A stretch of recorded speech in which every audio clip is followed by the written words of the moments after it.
Buenos días, buenas tardes, buenas noches, dependiendo de la hora en que estés viendo esta cápsula de video. El día de hoy vamos a hablar sobre el informe psicológico y las preguntas que debería responder tu informe psicológico como tal. ¿Ok? Entonces, para ello me gustaría plantearte la siguiente pregunta a manera de reflexión. ¿Qué debe responder nuestro informe psicológico? Sé que ahora es muy confuso entender cómo es que un informe psicológico responde ciertas preguntas, pero conforme avance esta cápsula vamos a poder entender un poco más a qué me estoy refiriendo. ¿Ok? Entonces, por ahí te dejo la pregunta suelta. Si tu informe psicológico tuviera que responder algo, ¿qué preguntas tendría que responder? Entonces, mientras lo va pensando, igual te voy compartiendo un poco esto, ¿no? Hay tres preguntas que todo informe psicológico debe responder, o yo sugiero que este informe psicológico responda. Dentro de ellas, la primera pregunta es, ¿qué tiene? Segunda pregunta, ¿por qué lo tiene? Y tercera pregunta, ¿qué se puede hacer? Ojo que estas tres preguntas, si las pasamos a un informe psicológico como tal, como vamos a ver más adelante, sí se logran responder, ¿ok? Vamos a empezar en todo caso por la primera pregunta, ¿qué tiene? El que tiene hace alusión, en este caso, pues, al diagnóstico. Pero ojo, como psicólogos debemos saber que existe, o yo planteo que existan, pues, dos tipos de diagnóstico. O sea, no es que los plantee yo, sino que, bueno, en base a la revisión bibliográfica podemos encontrar dos tipos de diagnóstico. El primer diagnóstico es el más conocido, que tiene que ver con el diagnóstico nosológico. ¿Ok? Ese es el que tú has escuchado posiblemente muy seguido con relación, pues, a las categorías diagnósticas, al F20, F84, etcétera, ¿no? Entonces, ahí hablamos de un diagnóstico nosológico. Y para este diagnóstico nosotros utilizamos los manuales, que en este caso actualmente son dos. El primero es el CIE-11 y el segundo es el DSM-5 TR, ¿no? En su versión de texto revisado. Y en segundo lugar tenemos un diagnóstico funcional, ¿ok? ¿Por qué quizás estos dos? Bueno, el nosológico es más que todo, por así decirlo, una etiqueta diagnóstica, y el funcional ya habla un poco más de una especie de identificación, de respuestas significativas. Acá entra mucho a tallar lo que es el AFC, ¿no? Esto de análisis funcional de la conducta que se está trabajando mucho en la actualidad, ¿ok? Segunda pregunta, ¿por qué lo tiene?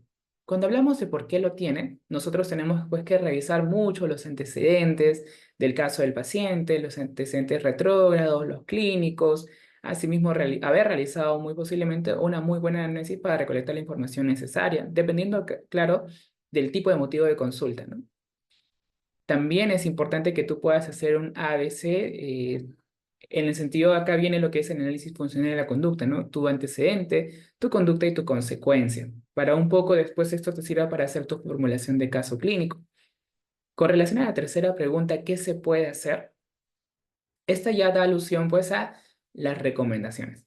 ¿Ok? Las recomendaciones en cuanto a tu paciente, ¿no? Usualmente cuando es un niño, si en caso fuera un niño, nosotros tendríamos que dar recomendaciones con por lo menos a tres entes, ¿no? Que es lo más usual. En este caso, primero al niño, teniendo en cuenta muy, muy presente también, no solamente sus debilidades, sino también sus fortalezas, ¿no? A la familia y a los docentes y o la escuela, ¿no? Para que también la escuela o docente principal pueda saber más que todo en cómo poder apoyar a este niño. ¿Ok? Entonces, ahí tenemos nosotros respondiendo las tres preguntas que todo informe psicológico debe tener. Pero para que quede un poco más claro, te comparto lo siguiente. Lo que estás viendo a continuación es una estructura básica, básica de todo informe psicológico que muy posiblemente tú has visto si es que has tenido un informe psicológico en tus manos, una estructura muy similar a esta.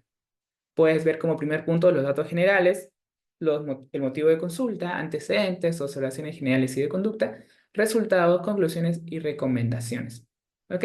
Este es un informe, digamos, genérico, que eventualmente muchos centros lo trabajan así. Si yo te dijera ahora, ¿sabes qué? En base a las tres preguntas que te he proporcionado, necesito que identifiques en qué cajón encaja cada una o qué puntos contempla cada pregunta. ¿Qué me dirías tú? Es decir, por ejemplo, no sé, el que tiene, yo diría, no sé, es el punto uno y 2. El por qué lo tiene, el 3 y el 4. ¿Qué se puede hacer, el 5, 6, 7? Entonces, piensa un minuto ahí donde estás en tu lugar, cuáles corresponden a cada pregunta.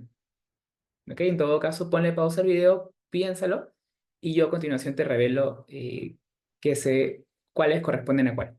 ¿Ok? Entonces pon el paso video ahora y listo. Te comparto en todo caso cuál es la solución después de que ya tú has hecho el ejercicio en tu casa.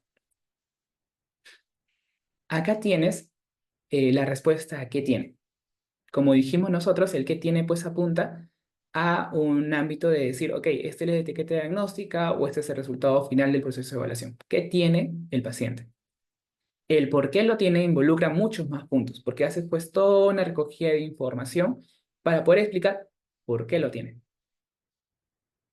¿Y qué se puede hacer? Es un punto solo que sería el 7 que tiene que ver con las recomendaciones.